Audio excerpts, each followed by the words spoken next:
میں اگر میرا ہسبینڈ کارڈیولوجسٹ ہو تو اس کی جگہ جا کے کوئی آپریشن تو یا ڈاکٹر کا رول تو نہیں نبھا سکتی. تو یہ جو اعتراضات تھے یہ سارا پروپیگنڈا تھا, پی ٹی آئی جھوٹ بنانے میں, فیبریکیٹ کرنے میں بہت زبردست. لگے ہاتھوں میں پوچھ لوں, مس ہو جائے گا, بلیک بیری کے اوپر بڑی بات ہو رہی تھی جناب.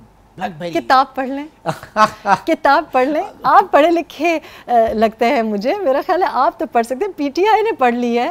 دیکھیں یہ تو مجھے میڈل دیں اس پارٹی نے جس نے کبھی اداریہ نہیں پڑھا, کبھی بزنس ریکارڈر اٹھا کے نہیں پڑھا, ان کو بھی میں نے پڑھنے لکھنے پہ لگا دیا ہے. 9 مئی جی ٹھیک ہے, ویری سیریس اس میں کیونکہ یہ جو میں بات کہہ رہا تھا کہ جو جس طریقے سے آپ لوگوں کو جانتی ہیں, یہ بتائیے 9 مئی کو جو کچھ بھی ہوا کیا وہ ایک فطری ریئیکشن تھا, ایک مطلب عوام جو ہے ان کی طرف سے ایک فوری ریئیکشن تھا, یا ایک سازش تھی جو کہی جا رہی ہے؟ آپ چونکہ آپ لوگوں کو اس تمام لوگوں کو جانتی ہیں لہٰذا میں آپ کو بہت کیٹیگوریکلی یہ بتانا چاہتی ہوں اور آپ کے توسط سے آڈینس کو بتانا چاہتی ہوں کہ پہلے زمانے میں ایٹامک بام, ورلڈ وارز ہوتی تھیں, بیٹلز ہوتے تھے, اس کے بعد وہ لگا کہ مشکل ہے تو اسیسینیشنز ہونی شروع ہو گئیں.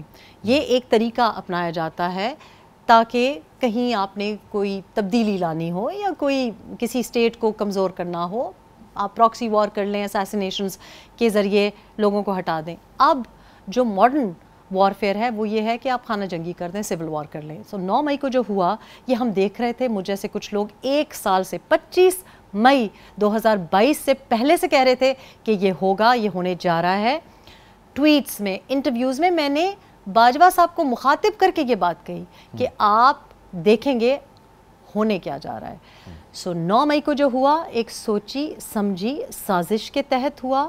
لوگوں کے ہاتھ میں ہمارے بیچارہ عوام جو ہے وہ اعلی کار بنے, اور یہ اتنی خطرناک سازش ہے, اور یہ میں نہیں سمجھتی کہ خطرہ پوری طرح سے ٹل گیا ہے. میں سمجھتی ہوں کہ ابھی بھی the danger is still there, اور اس کو ہمیں بڑی سنجیدگی سے اس کے بارے میں سوچنا چاہیے, اور اس کو اس سول وار کی جو روش ہے, اس اپرائزنگ کو ملٹری میں کو کرانے کی, ہماری ٹاپ ٹیئر لیڈرشپ جو ہے ملٹری کی اس کو ہٹانے کی جو سازش ہے, بیرونی سازش ہے, اس کے جو کوئی بھی اعلیٰ کار ہیں, it must be crushed, it must be nipped in the bud. 9 مئی اگر امریکہ میں ہوتا, آپ وہ چھوڑیں, پینٹاگون کو کوئی میلی نظر اٹھا کے نہیں دیکھ سکتا. آپ دیکھ رہے ہیں کیا ہوا ہے ٹرمپ کے سپورٹرز کے ساتھ, کیا ہوا ہے, انڈائٹمنٹ ہوئی ہے ٹرمپ کی, کس بات پہ؟ کیونکہ جناب انہوں نے سینٹ میں گھسنے کی ہمت کی. ادھر آپ کے جی ایچ کیو پہ, آپ کے آئی ایس آئی کے آفیسز پہ, آپ کی نیول بیس پہ لوگ, اور کس قسم کے آڈیوز آ رہے ہیں. اوورسیز پاکستانی جو ہیں, جو ایک بہت بڑا ظاہر ہے کہ ایک بہت ووٹر سپورٹر تو کیا مطلب آپ کہہ لیں کہ وہ ان کی ایک لائکنگ ہے خان صاحب کے ساتھ, وہ کیا وہاں پہ میسج پورا نہیں جاتا یا کیا ہے, وہ کس طرح سے دیکھ رہے ہیں؟ دیکھیں مجھ سے اچھی اوورسیز پاکستانیز کی ریپریزنٹیشن کون کر سکتا ہے؟ کیا بتائیے نا پھر ہمیں. میں نے 2013 میں پی ٹی آئی کو ووٹ نہیں ڈالا. ہم جو اوورسیز پاکستانیز ہیں, جب تک پاکستان میں آ کے رہتے نہیں ہیں, جب تک آ کے پاکستان میں ہم کو پتہ نہیں چلتا کہ یہاں پہ ہو کیا رہا ہے, اور پھر بھی دیکھیں جس طرح سے میں نے ان لوگوں کو نزدیک سے دیکھا ہے, سیاست کو نزدیک سے دیکھا ہے, میں تو مطلب ایک اور کتاب اوروں کے اوپر بھی لکھ سکتی ہوں. لیکن پی ٹی آئی کے جو سپورٹر بیچارہ وہاں پہ ہے, میرا خیال ہے پریڈومنٹلی تو وہ اوورسیز پاکستانی ہیں جو کہ بہت محب الوطن ہے اور چاہتا ہے پاکستان میں اچھا ہو اور دل سے محبت کرتا ہے, لیکن معصوم ہے, گمراہ کیا گیا ہے پروپیگنڈا کے تھرو. آج آپ پی ٹی آئی کی اس وقت اگر ٹرینڈنگ اٹھائیں اور ہیش ٹیگ اٹھائیں, باقی parties including I S P R ان کا مقابلہ ہی نہیں کر سکتے. جس قسم کا انویسٹمنٹ ہے ان کی سوشل میڈیا پہ, اور مجھے نہیں پتا اس آپ کے اس انٹرویو کے بعد کیا ہوگا. دیکھیں ایگزیکٹلی آپ یقین کریں کہ میری سی این این کی ایک خاتون نے انٹرویو لیا, اس بیچاری کو اتنی ٹرولنگ کی, باہر بیٹھی ہوئی, وہ she was a white lady جس نے کیا, اس کے ہسبینڈ کو انٹروین کرنا پڑا, وہ رونے پہ آ گئی. جس قسم کی ٹرولنگ اور جس قسم کی ان کی سوشل میڈیا پہ پریزنس ہے, اوورسیز پاکستانی جو معصوم ہے, جس کو نہیں زمینی حقائق کا پتہ, اس کو کیا پتہ. میں نے تو دیکھا ہے نا کہ یہ کون لوگ ہیں. میں نے تو پی ٹی آئی کے خیبر پختونخوا میں بھی نمونے جو آئے تھے ان کو نزدیک سے جا کے دیکھا ہے, ان کے انٹرویوز دیکھے ہیں, حکومت میں آنے سے پہلے ان کے حالات دیکھے تھے, حکومت کے بعد انہی سیٹس پہ بیٹھا ہوں ان کو دیکھا. صحیح. تو ان اوورسیز پاکستانیز کے اوپر انویسٹمنٹ کی ضرورت ہے, ان کو واقعی نہیں پتا. اور پھر ان میں ایک اپرچونسٹ اوورسیز پاکستانی ہے, ایک سرٹن کلاس کا اوورسیز پاکستانی ہے جو سوچتا ہے کہ ہاں یہ ٹرینڈ ہے, اس کے ٹرینڈ کی وجہ سے میں بھی کوئی بڑا ٹک ٹاکر, انفلوئنسر یا شاید سیاست کیپٹلائز کر رہا ہے, اور وہ پی ایم لین کے مقابلے میں, پی پی پی کے مقابلے میں ایسا کرنے کی وجہ سے اس کو سپورٹ ملتی ہے, پذیرائی ملتی ہے, شاباشی ملتی ہے. تو یہ کچھ چیزیں ہیں. لیکن یہ ساری چیزوں میں, ان ساری چیزوں میں جو ایک پیغام جاتا ہے اور لوگوں کے لیے جو جہاں پہ وہ ریلیٹیولی رہتے ہیں, ان ملکوں کے عوام کے اوپر پاکستان کا جو امیج جاتا ہوگا, میرے لیے کاز آف کنسرن وہ ہے. دیکھیے کیوں کاز آف کنسرن اگر ہے تو ہم نے کیا کیا. دیکھیے پی ٹی آئی نے جو کچھ کیا اپنی ذات کے لیے اور اپنی پارٹی کے لیے, like a sad one man شو ہے, کیا اس کے لیے. اب یہ جو ایک کلٹ فالوئنگ ہے, اب دیکھیں میں بات یہ کرنا نہیں چاہ رہی تھی کہ جھنڈوں کے ساتھ اب یہ جو ایک سوشل میڈیا پہ چل رہا ہے, یہ کتنی خوفناک بات ہے.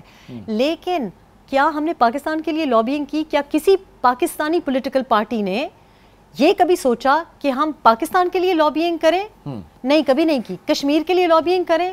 انڈیا کو آپ دیکھیں, انڈیا کو آپ اگر دیکھیں تو اس وقت دیوالی کو سیلیبریٹ کرنے کے لیے دیوالی آفیشیل ہالیڈے دی گئی ہے, میرا خیال ہے نیو یارک میں غالباً وہاں پہ دی گئی ہے. اس وقت اگر آپ ان کی ریپرزنٹیشن دیکھیں, یو کے میں ریپرزنٹیشن دیکھیں, انڈین اوریجن پولیٹیشنز دیکھیں, آپ یو ایس میں دیکھیں, کیا ہم اپنی بات سنوا بھی سکتے ہیں؟ اس وقت ایک سائفر کے اوپر ایک ڈرامہ چل رہا ہے, تو ہم نے کبھی پاکستان کے مفاد کو تو آگے رکھا ہی نہیں, کسی پولیٹیکل پارٹی نے نہیں رکھا. جی تمام سیاسی جماعتیں اور تمام پاکستانی جو ہیں, چاہے وہ پاکستان کے اندر رہتے ہیں یا اوورسیز پاکستانی ہیں, ہم صرف اور صرف پاکستان کے لیے سوچیں, کیونکہ صحیح سمت یہ سوچ ہی ہم میں لے کر آئے گی, اور پھر اس کے بعد انشاءاللہ جو ہے وہ منزلیں آسان ہوں گی, راستے جو ہیں وہ کھلیں گے. ریحام خان ہمارے ساتھ آج موجود رہیں, اور آج کے پروگرام کے حوالے سے فیڈ بیک ضرور دیجیے گا. انشاءاللہ آپ سے پھر ملاقات ہوگی. اپنا بہت خیال رکھیے گا. اللہ حافظ. Thank you.